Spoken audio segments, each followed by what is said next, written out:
Hello दोस्तों, नमस्कार। मेरा नाम है विनय और आप देखना शुरू कर चुके हैं विनय की पाठशाला। आज दोस्तों हम लोग इस वीडियो में डिस्कस करेंगे कक्षा 8 की गणित इकाई 10 चतुर्भुज की रचनाएं। तो सबसे पहले हम लोग ये जान लेते हैं कि चतुर्भुज कहते किसे हैं। तो चतुर्भुज हमारा होता है चार भुजाओं से घिरी आकृति चतुर्भुज कहलाती है। चार भुजाएं, जैसे किसी भी तरह की चार भुजाएं ये हमने मान ली, तो इसमें चार भुजाएं हो गई। ए, इसको हमने नाम दे दिया ए, बी, सी और डी। तो ये हमारा क्या होगा, साधारण सा चतुर्भुज। इसी तरीके से हमने बताया था तीन भुजाओं की आकृति त्रिभुज कहलाएगी। और ये हमने दो इधर मिला दिए, इनको हम लोग क्या बोलते हैं, विकर्ण। इनको क्या कहते हैं, विकर्ण। अब इसमें कुछ शब्द देख लो। भुजाएं इसमें कौन कौन सी हैं, A B, B C, C D, A D. ठीक है, A B, B C, C D और ए डी। इसमें हम पूछे आपसे शीर्ष कौन कौन से हैं। क्या पूछ रहे हैं, शीर्ष।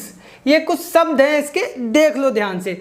तो ये जो होता है, ये दो रेखाएं जहाँ पे मिलती हैं इनको हम लोग बोलते हैं शीर्ष। ठीक है, तो यहाँ पे चार शीर्ष हैं, A B C D, A B C और डी। ठीक है, अब बात हम करते हैं संलग्न भुजाएं क्या होंगी। संलग्न भुजाएं तो वो भुजाएं जो आपस में मिली हो। संलग्न भुजाएं हम किनको कहेंगे, ध्यान से देखना। संलग्न भुजाएं, ठीक है, ये देखो, ये भुजा किससे मिली है, इससे मिली है, तो ये दोनों आपस में संलग्न होगी, यानी ए बी संलग्न होगी ए डी के।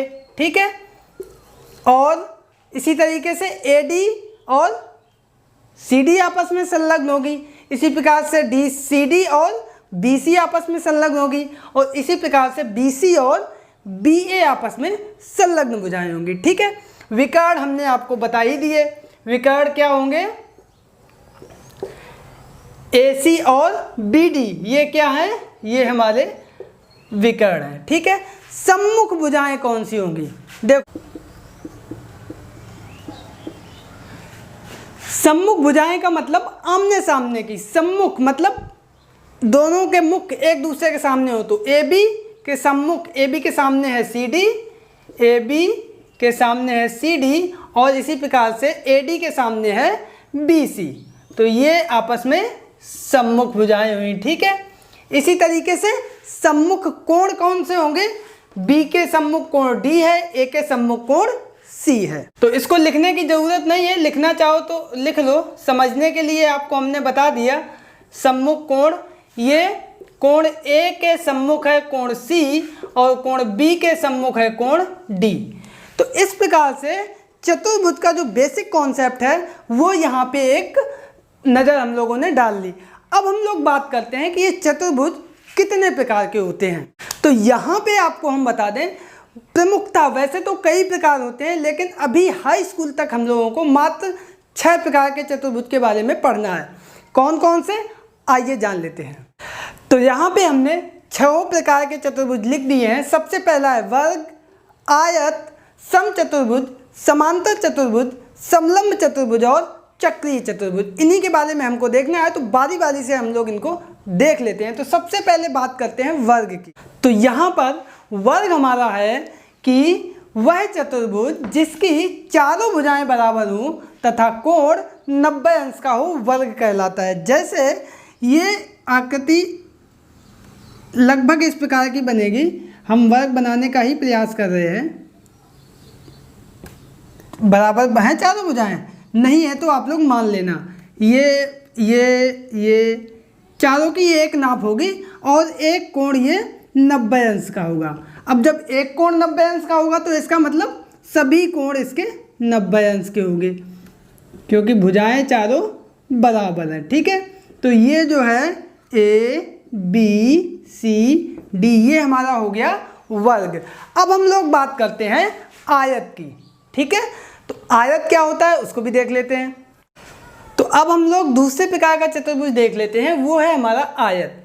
तो आयत किसे कहेंगे, तो आयत वह चतुर्भुज जिसकी आमने सामने की भुजाएं बराबर हों, आमने सामने की यानी सम्मुख भुजाएं बराबर हों तथा कोण 90 अंश का हो, आयत कहलाता है। देखो जैसे ये हमने एक चतुर्भुज लिया है ABCD, अब हम इसमें बोले कि ये भुजाएं बराबर हैं, ठीक है, ये भुजाएं बराबर हैं, इसका मतलब हम इनडायरेक्टली ये बोल रहे हैं कि ये भुजाएं समांतर हैं।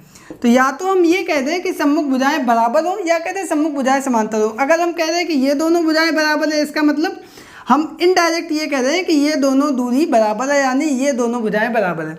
तो सम्मुख भुजाएं बराबर हो गई और कोण 90 अंश का हो। अब यहाँ पे एक कोण अगर 90 अंश का होगा तो इसका मतलब हमारा ये होगा कि ये सभी कोण हमारे 90 अंश के होंगे, ठीक है। तो इसमें चारों कोण 90 अंश के होंगे और सम्मुख भुजाएं बराबर होंगी, सम्मुख भुजाएं समांतर होंगी। ऐसे चतुर्भुज को हम आयत कहेंगे।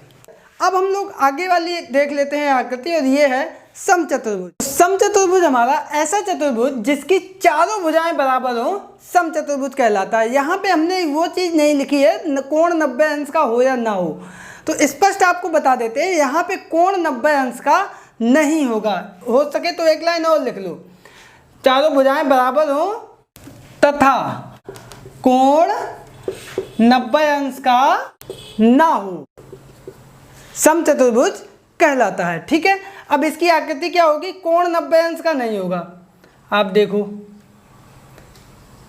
इस तरीके की आकृति होगी, भुजाएं चारों आपस में बराबर होगी, ये और ये, लेकिन कोण कोई भी 90 अंश का नहीं होगा, तो ये हमारा समचतुर्भुज कहलाएगा।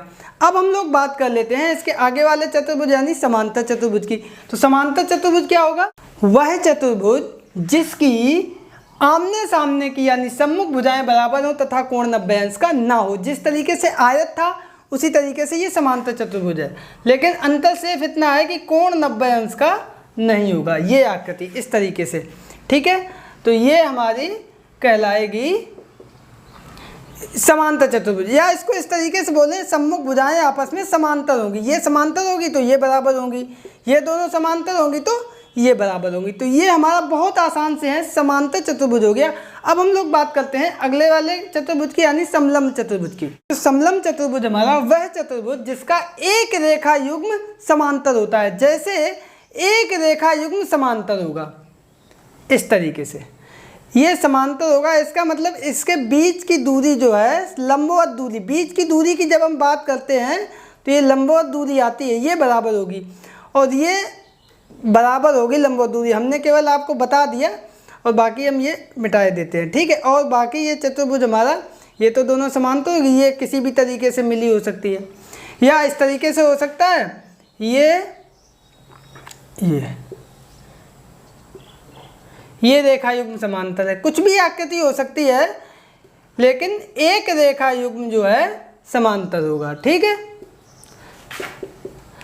तो ये चीज़ प्रश्न में दिया होगा, अगर समलंब पूछेगा तो समलंब दिया होगा और जो भी पूछेगा उस हिसाब से कंडीशन दी होगी और उस तरीके से हमें उस प्रश्न को लगाना होगा, या इसमें रचनाएं करनी है तो हमें उसकी रचना करनी होगी। अब अंत में बात कर लेते हैं चक्रीय चतुर्भुज की, ये बहुत आसान है कि तो चक्रीय चतुर्भुज हमारा वो चतुर्भुज होगा जिसकी चारों शीर्ष एक वृत्त की परिधि पर होते हैं। जैसे फॉर एग्जाम्पल ये एक चतुर्भुज है और उसके चारों शीर्ष एक वृत्त कोई बना है, उसके शीर्ष पर आते हैं LMNO, ये एक वृत्त था और ये वृत्त की परिधि है। तो ये जो चतुर्भुज है इसके शीर्ष कौन कौन से होंगे, ये होंगे LMNO, तो ये उसकी वृत्त की परिधि पे हो, तो ऐसा चतुर्भुज चक्रीय चतुर्भुज कहलाता है। चक्रीय चतुर्भुज होने पर भी उसकी कई उसकी विशेषताएं हो जाती हैं, तो उनका प्रयोग होता है, आगे प्रश्न में पूछा जाता है, तो इसके बारे में भी हम लोग पढ़ेंगे और इससे संबंधित प्रश्नों को भी हल करेंगे। तो दोस्तों ये था आज का वीडियो, इसमें आपने जाना कि चतुर्भुज क्या होता है और चतुर्भुज के प्रमुखता कितने प्रकार होते हैं, जिसके बारे में हमें आगे पढ़ना होगा।